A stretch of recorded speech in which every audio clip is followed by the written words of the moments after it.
casa de uma amiga lá em Campinas, eu conheci o Bernardo, que se dizia baiano. Agora eu perdi. Mais ou menos. Na época eu tinha o sotaque baiano. Ele conseguiu me enrolar, porque eu sou baiana, né? E ele conseguiu me enrolar. Era boa. Você lembra o que você respondia? Eu respondia que eu não era o único baiano que tinha vindo para São Paulo.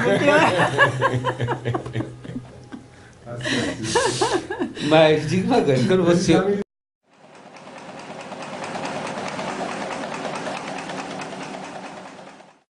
E aí na casa de uma amiga lá em Campinas, eu conheci o Bernardo, que se dizia baiano e se chamava Zé Ricardo.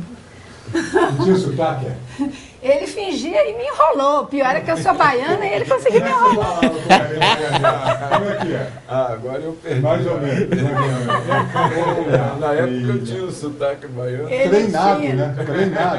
Conseguiu me enrolar, porque eu sou baiana, né? E ele conseguiu me enrolar. Era boa, E ainda perguntava para ele, mas o que é que você veio fazer em São Paulo, sair da Bahia para vir para São Paulo, nego? O que é que você está fazendo aqui? Você lembra o que você respondia? Eu respondia que eu não era o único baiano que tinha vindo para São Paulo. Mas diga uma coisa, quando você... Ele já militava, né? Depois Ele já. E aí foi o que eu comecei mais definitivamente, né? Porque através dele eu formalizei minha entrada na AP, sabendo que a AP estava ingressando no PCdoB. Então já era com essa visão de já estar entrando no PCdoB. Formalizei.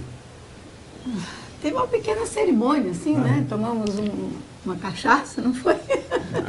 Estava junto com o Gonzaga também naquela época, etc e tal. E, então, agora, a partir de hoje, você é uma militante. Teve isso, a partir de hoje? Teve. Você é uma militante formal da AP. E em rumo para o PCdoB. Foi isso. Isso foi em 72.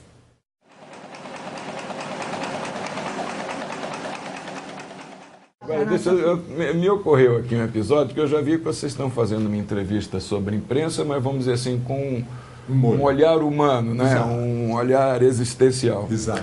Vocês sabem que essa mulher que está aqui na frente de vocês é bígama? Como é que foi isso? A gente descobre cada coisa. Você não pode entregar isso.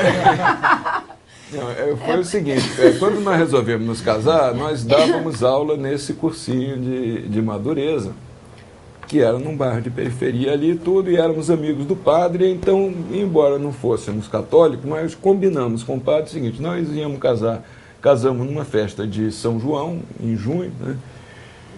E o padre abençoou lá a aliança e tudo, fez um discurso lá para dar uma satisfação para o povo do lugar. Um sermão, né? Nós na época achávamos que isso já estava de bom tamanho, ainda mais que eu não usava nome falso, etc., ia complicar.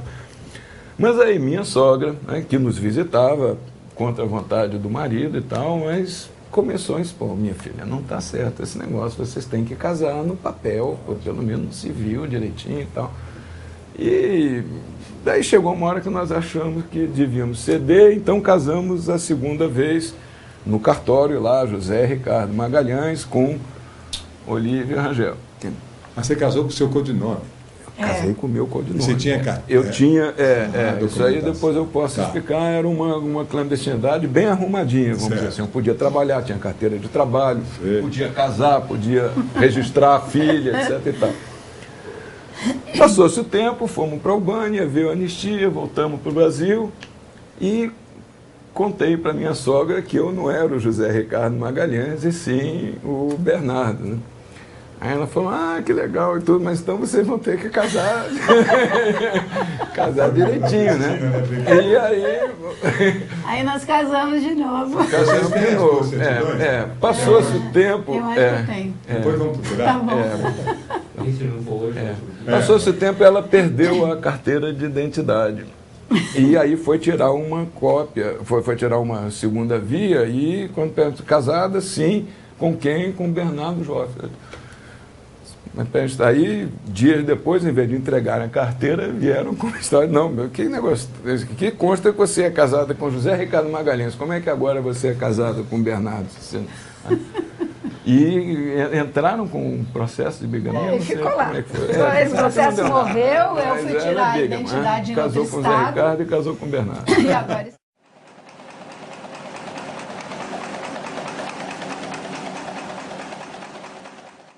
Na época, tanto a AP como o PCdoB tinham muitos olhos postos na resistência armada à ditadura, que mais tarde se tornou. Mais tarde não, exatamente naquele momento, tinha estourado já a guerrilha do Araguaia, em 72 e tal, nós estamos aí em 73, né? Então, quando se falava de uma tarefa nova, eu, aqui com os meus botões, pensava ir para o interior do Brasil, para o campo e tal, ajudar aí a turma do Araguaia, etc. Sua companheira falando francês, né?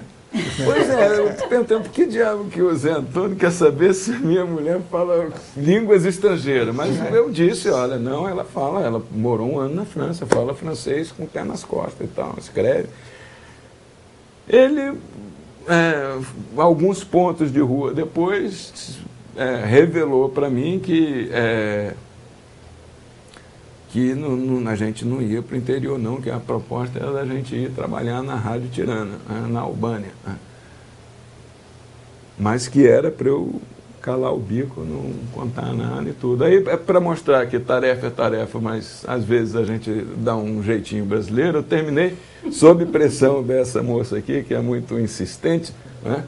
Contando para ela antes da hora que era o que a gente ia para a Albânia, etc. Eu até lembro da cena de eu explicando para o Haroldo Lima e tudo. O Haroldo Lima, eu terminei, não deu jeito, eu tive que contar para o Olívio lá que ele deixou passar porque ele é brasileiro também. E baiano. Como você, né? Como eu. Muito bom. E aí vem a ordem, a Albânia. Albânia.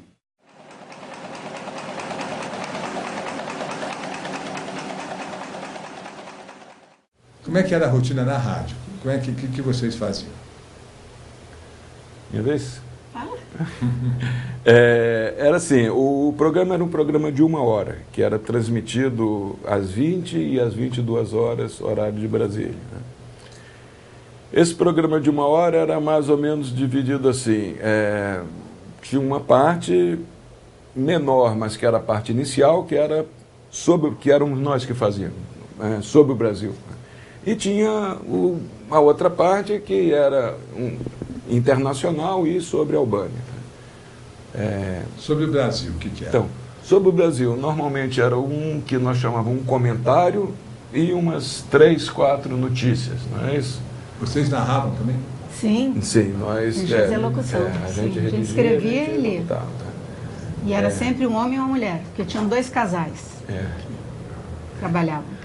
A parte internacional e albanesa a gente traduzia. Né? Daí eles perguntaram se traduzia de alguma língua, porque a gente traduzia ou do espanhol ou do francês no começo. Depois a gente começou a traduzir do albanês mesmo. Mas no começo. Tinha também 2 meninas que ela dava aula de português para elas, 2 meninas assim, formadas em letras e tudo, e que se tornaram tradutoras de português. Então a nossa rotina, a gente todo dia traduzia, locutava e escrevia as notícias de amanhã e depois tudo. E à noite a gente fazia escuta. Isso, conta aí. Porque a gente ouvia rádios à noite, nós ligávamos rádio e gravávamos. Então a gente ouvia a BBC, a Rádio Suécia, a Rádio Moscou, a Rádio Pequim, e tinha um período do ano que a gente conseguia pegar o Brasil. Então a gente pegava algumas notícias. A BBC, durante um período, era a que dava mais notícias sobre o Brasil. Foi um período muito interessante isso, porque ela dava muita notícia do que acontecia. Então, por exemplo, nós sabemos da queda da Lapa pela BBC, tá? Da chacina da Lapa, nós sabemos através da BBC. Era uma locutora que eu conheci depois no Brasil, que era Jean Rocha, que eu conheci no Sindicato dos Jornalistas depois. Aí eu disse para ela, você nem sabe, mas você foi minha amiga durante 5 anos, porque eu te ouvi todo dia. Muito interessante. E a gente ouvia, então, quando o Herzog morreu, também teve um ano depois da morte do Herzog, um programa em que puseram a voz dele, porque ele tinha trabalhado na BBC, então muito emocionante, né? Então eles fizeram um serviço democrático interessante nesse período. E nós transformávamos essas notícias, e também nós recebíamos notícias, o pessoal que chegava na Europa mandava coisas pela embaixada, né? Então as notícias que nós recebíamos, e a gente transformava isso em artigos e notícias que a gente editava e depois lia.